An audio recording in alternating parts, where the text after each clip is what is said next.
Bonjour Gilles. Bonjour Patrick. Voilà, on a réussi à trouver une petite place. On est sur la grande à Biarritz, tu vois. Sur la grande plage, on est bien là, il fait beau, il fait chaud. Je sors du studio et puis je me dis tiens, et si j'allais voir Gilles, il a des choses à me dire. Parce que Gilles est un grand nageur. C'est un nageur, ouais. Gilles Rombi. Rondi, c'est ça. Rondi. Ouais. Rombi, voilà, c'est ça. Ouais, donc du coup, il est connu parmi la population des nageurs, la communauté des nageurs, il est connu parce que tu es champion d'Europe sur 25 km en 2006. C'est ça. Tu as participé aux Jeux Olympiques en 2008. Ça, j'ai eu la chance d'être le premier Français à participer aux 10 km en eau libre aux Jeux Olympiques. C'est une discipline qui a été introduite en 2008 et donc j'ai eu la chance d'y participer.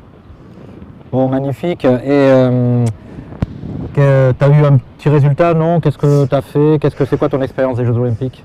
Super expérience, hein. C'est vraiment une expérience extraordinaire à vivre. Après, sportivement, c'est pas des conditions. Moi, je suis breton, je vis au Pays Basque, donc j'aime bien la mer un peu fraîche, les vagues. Et ça s'est passé où? Et ça s'est passé à Pékin, dans un bassin d'aviron. Donc j'aime autant dire que les vagues et l'eau fraîche, on était très très très loin. C'était 30 degrés et zéro vague. T'aimes les grosses conditions en fait? Ouais, j'apprécie quand il y a un peu de bataille, ouais. Ah ouais, c'est pour ça que tu es ici au Pays Basque. Voilà, on y est bien et les conditions pour nager sont top. Ouais, des fois il y a de tout, mais au moins ça permet de se reposer un peu quand même. Ouais, non mais il y a de quoi faire. Alors, tu es ici parce que, en fait, mon petit doigt m'a dit que t'as fait une petite prouesse il n'y a pas si longtemps aux Antilles. Voilà, est-ce que tu peux nous expliquer un peu ce que tu as fait? Eh bien en fait, ouais, le 8 et 9 mai dernier, je suis allé nager en Martinique. Donc j'ai fait 80 km entre la ville de Trinité et la ville de Fort-de-France, en passant par le nord de la Martinique, à la nage, sans combinaison et sans m'arrêter. Donc ça a duré un peu plus de 22 heures et 7 minutes pour être précis. Et c'était aussi, la particularité, c'était une distance sur laquelle il n'y avait pas un parcours sur lequel il n'y avait pas de courant. C'était, voilà, faire la natation, ça peut être assez facile en descendant des rivières ou en allant dans des zones où il y a des forts courants. Là, c'était vraiment une zone que j'avais pris exprès où les courants étaient neutres, voire un peu défavораbles.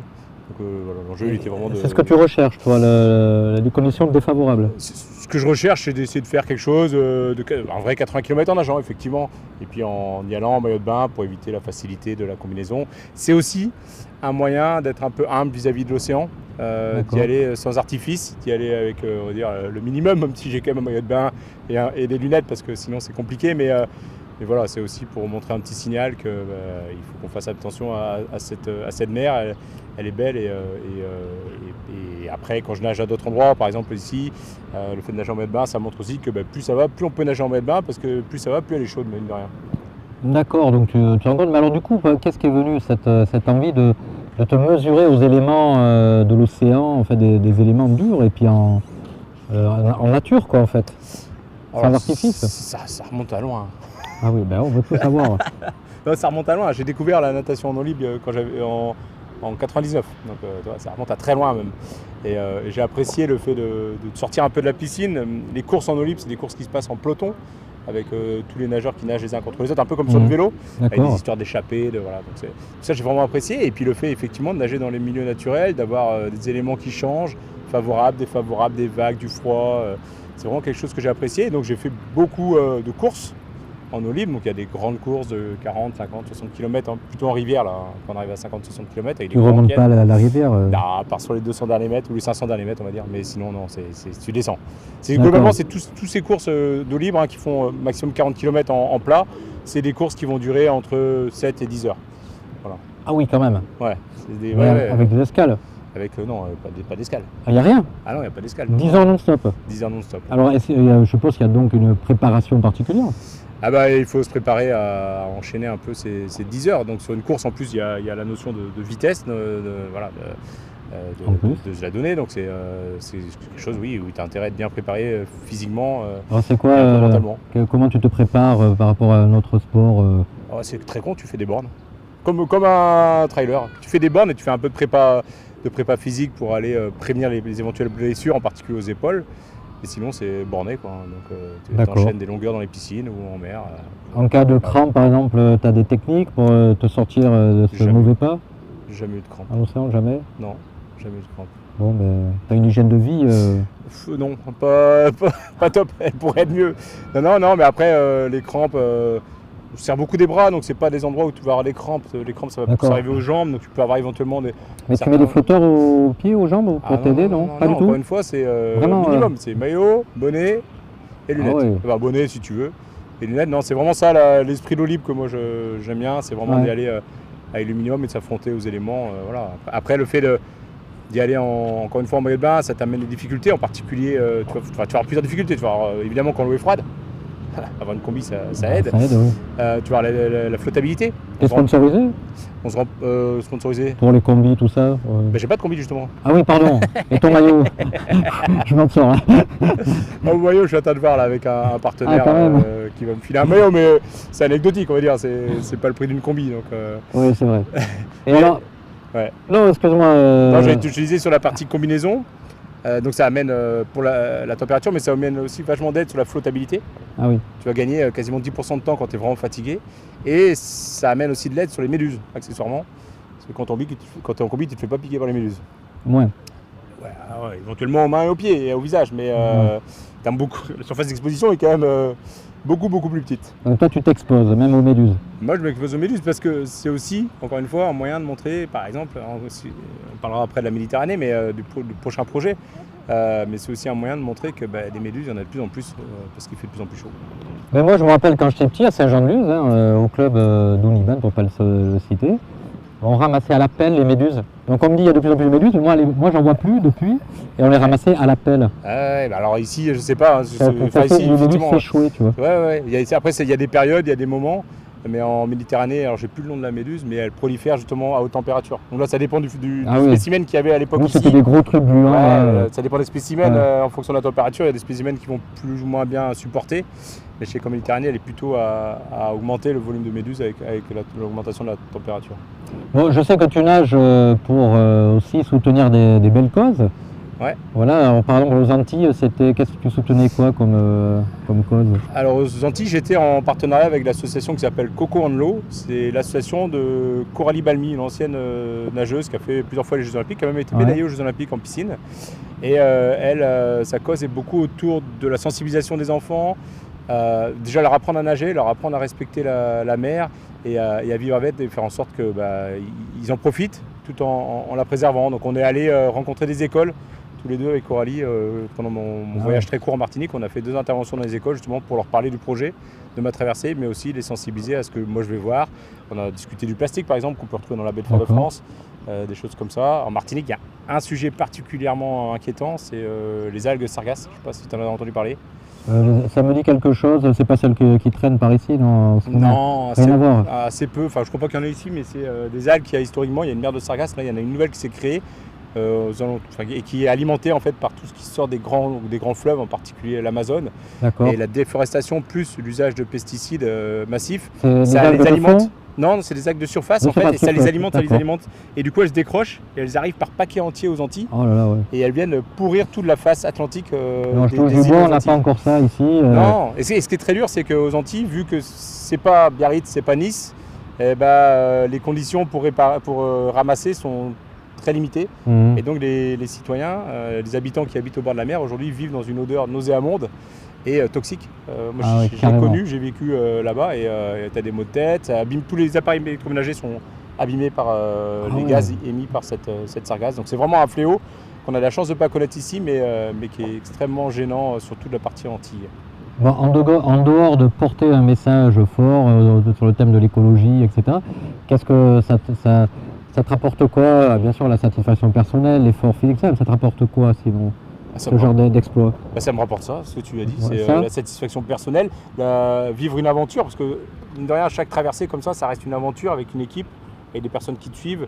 Tu as toujours une dizaine de personnes dans le bateau, des coachs, des médecins, des skippers, enfin voilà. Donc à chaque fois, c'est une super aventure collective. Et effectivement, Tu parles de bateau parce que tu pars de bateau? Non, parce qu'il y a un bateau qui te suit. Ah oui, pour la sécurité. Exactement, pour la sécurité et pour les ravitaillements, parce que tu manges quand même. Alors, tu m'as dit que tu n'avais pas de... Il n'y a pas d'arrêt. Il n'y a pas d'arrêt, mais tu te nourris. Il n'y a pas d'arrêt et tu n'as pas le droit de toucher le bateau. La règle, c'est que tu n'as pas le droit de toucher le bateau. Ah oui, d'accord. Parce qu'il y a des règles, c'est réglementé ce genre de règles. compétitions sont réglementées. Ouais, Par exemple, sur la traversée de la Manche, c'est un peu le même règlement que les compétitions. Donc, c'est-à-dire que tu n'as pas le droit de combi, d'accord. et tu n'as pas touché le bateau. Voilà, globalement, c'est les règles. Ok. Et donc, voilà, j'essaye de les appliquer. Parce qu'une fois que tu t'accroches au bateau, c'est quand même beaucoup plus facile. Donc, qu'est-ce que tu fais à part nager dans la vie? À part nager, je bosse chez Enedis. Voilà, je m'occupe des systèmes de comptage chez Enedis. De compta. De comptage. Ah, par contre, du comptage. Ouais, voilà, exactement. Ok. Bon. Le fameux compteur Linky. Ouais, voilà, le fameux. C'est ça. Bon, c'est écolo ça? Ça permet en tout cas d'augmenter l'électricité renouvelable, les panneaux photovoltaïques Ah, et tout d'accord. sur le réseau. Ça nous permet de mieux équilibrer le réseau et d'éviter des Moi, j'ai voulu leur dire, moi, je veux 100% d'énergie renouvelable. Ils étaient incapables de le garantir parce qu'en Ouais. fait, ils ne savent pas quelle énergie va alimenter ta maison. Ah, ça, c'est... Ah bah oui. Physiquement, tu sais pas. Ah bah ouais, mais non, mais Après, contractuellement, ouais, mais peux toi, tu acheter l'achètes. Tu vois ce que je veux dire? ouais, contractuellement, tu peux acheter de l'énergie renouvelable. Ouais, non, mais Et par après, contre, physiquement, tu c'est l'as- sûr que ça ne sera pas celle qui va arriver à ton maison. ah voilà. Et donc du coup, peut-être que tu contribues à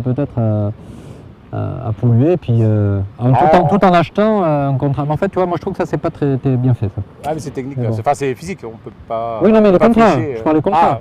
Ça, ça De peut vouloir être, faire, non mais vouloir nous vendre de l'électricité renouvelable, et puis alors qu'on l'a pas à la maison. Bon, après, le contrat, c'est la partie fournisseur. Donc, moi, j'ai un T'as- devoir de t'as- réserve. t'as- Je travaille chez le distributeur. T'as donc, pas c'est d'électricité, séparé. tu nages pas de nuit, tiens. Bah Je si, rebondis. du coup, on n'a pas parlé encore de la Martinique, mais la Martinique, ça a été 22 heures de nage non-stop et donc ça a été une nuit entière dans l'eau. Ben oui. Et oui. Ah ouais, et donc du coup, comment tu fais? T'as une frontale, Non, t'avais un projecteur sur le bateau qui suit. d'accord. qui Mais ça attire permet- les poissons, là. Exactement, C'est le problème. c'était ça l'emmerde. Ah ouais. Alors on m'a dit, mets de la lumière bleue, tu verras, ça attire pas trop les poissons. Moi, je sais pas, soit ils Parce que sont, soit ils sont daltoniens en Martinique, mais ils sont quand même ramenés, j'en ai pris 2-3 dans Ça la attire figure. que les requins bleus, tu vois, les C'est ça. baleines bleues, tout ce qui est bleu, tous les Non, petits non, poissons bleus. Ça attire même la lumière bleue attire les poissons. Donc effectivement, j'ai pris quelques poissons dans le visage qui sautaient. Et là, ça te fait pas peur, ça? Le fond,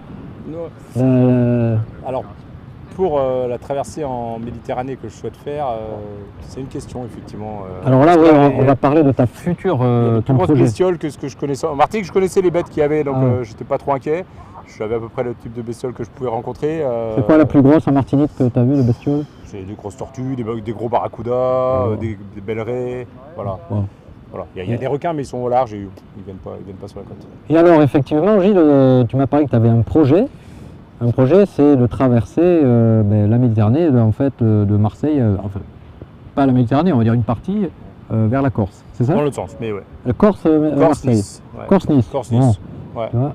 Donc Corse-Nice, alors est-ce que tu peux nous en parler un petit peu Corse-Nice, donc c'est 180 km sans doute, ça va dépendre un peu de la route. Donc l'objectif de nage, c'est entre 60 et 100 heures de nage. L'objectif étant d'arriver à 60, ça évite de passer 3 nuits dans l'eau en fait. D'accord. Parce que la difficulté, elle est aussi dans la gestion du sommeil. Parce que là, l'enjeu, c'est d'essayer de le faire non-stop, sans remonter dans le bateau. Donc là, la particularité, des dangers particuliers dans la Méditerranée? Alors les méduses, on en a parlé, mais les Ouais. méduses, bon, ça fait mal déjà. Donc quand tu es très fatigué, je ne sais pas encore comment tu réagis vraiment à une piqûre forte de méduse. Ouais. Mais surtout, tu peux faire un choc anaphylactique. D'accord. Donc ça peut être assez gênant.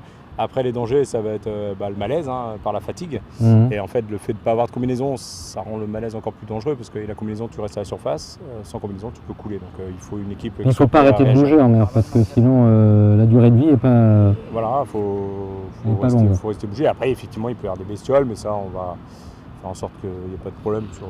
C'est quoi comme bestiole? Bah, là, en Méditerranée, t'as tout. Hein. Ouais. T'as tout. Hein. T'as peur d'une bestiole en particulier? Tu peux. J'aimerais pas me retrouver nez à nez face à un requin, mais voilà, un beau requin. Ils en ont vu quelques gros en Méditerranée, donc voilà, si on peut éviter cette rencontre, ça m'arrangerait. Même s'il a pas envie de me manger, je pense que sur le principe, Je crois que ça va jouer beaucoup de nageurs. Tu vois. Ouais, ok, donc c'est prévu pour quand ça, la Corse? ça c'est prévu. On est en train de regarder le créneau exact, mais ça va être sans doute fin août. Enfin voilà, les bons créneaux, c'est fin août, septembre, donc on est en train de regarder. Donc la traversée Corse-Nice, ce sera pour soutenir une cause. Ouais, donc là on est en partenariat avec la réserve Pélagos, qui est une réserve qui sur la protection de la Méditerranée et en particulier des animaux dont on vient de parler, des Des cétacés. requins, tout ça. Voilà, des baleines. Il faut bien les nourrir, les requins. Voilà, donc Pour ça, je ils vais peuvent faire être à don de l'eau. mon corps pour... non, on va éviter. Mais ça serait une belle mort, non? Ouais, on va éviter. D'accord. On va éviter. T'es pas comme dans Avatar où tu fais corps avec la nature. Non. Non. Non, pas à ce point-là. Bon. Enfin, j'ai pas trouvé le système encore. Bon, pour l'instant, t'en es pas là, et puis t'as envie de nager longtemps. J'ai envie de nager longtemps, j'ai envie de relever de défis, j'ai envie qu'on parle aussi de ces sujets, j'ai envie que mes enfants puissent profiter de la Méditerranée et de la plage, Oui. comme ici, comme moi je peux en profiter. Voilà. Et tu penses que ton action, en fait, qui est médiatisée, je suppose, a un impact t'arrives à faire bouger un peu les choses, tu le sens ou pas Non, enfin après c'est l'histoire du colibri, quoi. Je veux dire, chacun fait sa petite part, chacun fait son petit message. Et à force d'en parler, je me dis que j'aurais peut-être sensibilisé quelques personnes en plus, et puis au fur et à mesure, on va y arriver, quoi. Ben disons, c'est une noble cause, en tout cas, préserver la nature, les animaux, et puis tu as une manière humble, en fait, d'essayer d'éduquer à ta mesure, en fait, et c'est pas d'avoir 1 million de followers. Non, c'est pas le but. Et le but, pareil, il n'est pas d'aller chercher les records, les trucs, c'est de faire des choses. Peut-être attendre. Oui, c'est pas grave, les micros, ils vont pas l'entendre. Non, le but, c'est pas les records, c'est d'aller chercher un peu les limites de mon corps, me challenger et en profiter effectivement pour sensibiliser à mon petit niveau sur les sujets qui me semblent importants. Bon, très bien, qu'est-ce que tu penses un peu des plages, justement, où on entend les maîtres nageurs là, avertir les vacanciers? Qu'est-ce que tu penses un peu des mesures de sécurité, de la nage ici? Enfin, moi j'adore, j'adore parce que quand je te disais, j'aime bien les vagues, j'aime bien l'eau fraîche, donc je me fais plaisir. Donc tu nages toute l'année ici? Je nage alors pas toute l'année en mer parce que le problème c'est qu'il faut faire des bornes et à certaines températures tu as plus de mal à rester très longtemps dans l'eau. Donc voilà, mais après dès qu'il comme là je nage, des fois au lac, à Osgore, au Vieux-Port, voilà, c'est des endroits super pour nager. Ça. Bon Gilles, donc après la Corse, est-ce que tu as d'autres projets ou pour l'instant tu es concentré sur la Corse? Concentré à 200% sur la Corse, on verra après. Et donc qui c'est qui t'accompagne, ta famille, tes amis? Là on a une équipe projet. Qui pilote le bateau? On a une équipe projet, alors, le pilote de bateau ça va être un skipper plus un ami. Voilà, j'ai mon frangin et une amie qui sont médecins qui vont certainement m'accompagner. J'ai des copains qui sont un coach de natation, enfin qui était coach de natation, qui m'accompagne sur la partie sportive. J'ai un ami qui est sur la partie web. Voilà, c'est vraiment une équipe de copains. Très bien. On essaie de faire en sorte qu'on cherche des partenaires, mais que ça ne coûte pas cher. On n'est pas dans un truc démentiel en termes de budget. On essaie d'être le plus sobre possible. Ok, on va essayer de t'aider à trouver des partenaires. Est-ce que tu as envie d'être qu'on te suive sur tes réseaux? Oui, alors c'est quoi ton réseau? C'est une façon de... Malheureusement, c'est une façon de trouver des partenaires. Enfin, malheureusement, j'en sais rien, mais en tout cas, aujourd'hui, c'est le premier sujet qu'on regarde. L'Insta, c'est Gilles Rondy. Gilles Rondy. T'as quoi, Instagram? Instagram, Facebook et LinkedIn, mais voilà. C'est filmé? Alors, on est en train de regarder techniquement comment on peut le filmer en temps réel, toute la traversée. Plus après des petites vidéos en complément où je parle, voilà, mais de filmer de manière globale sur le bateau pour aussi une question de transparence, pour éviter d'arriver dans des mauvaises buzz. C'est sympa d'avoir une aventure comme ça parce qu'il y a toute une infrastructure qui se met en place pour une nage quand même. Ça fait combien de kilomètres là, la Corse-Nice? Ça fait 180 km. Donc 180 km, t'imagines? Entre 60 et 100 heures de nage. Bon, c'est rien. Bon, voilà, une fois que t'es parti, de toute façon, le plus dur c'est les 5 premières minutes. Voilà. Et après, une fois que t'es parti, c'est parti. Ah ouais, moi, bon, à la piscine, moi, le plus dur, c'est après 5 minutes. Bon, Gilles, merci beaucoup. Merci à toi. Tu avais un petit message à dire là, pour qu'on t'encourage, ou pour, je sais pas, pour sauver la planète, qu'est-ce que tu veux dire? Deux messages du coup, il y a un petit message. N'hésitez pas à revenir vers nous si vous voulez vous associer à l'aventure. Voilà, on cherche encore des personnes qui sont intéressées par cette aventure, que ce soit sportive et environnementale. Et après, c'est juste prenons soin de cette belle planète qu'on a au quotidien, quoi. Je pense qu'on a tous des petites actions à faire au quotidien pour faire en sorte qu'elle soit toujours belle dans 50, 100 ans. Voilà. Merci Gilles, franchement c'était un plaisir. Surtout quand on n'était pas en train de cuire là. Non. Pas du tout. À peine chaud. Merci beaucoup et à très vite.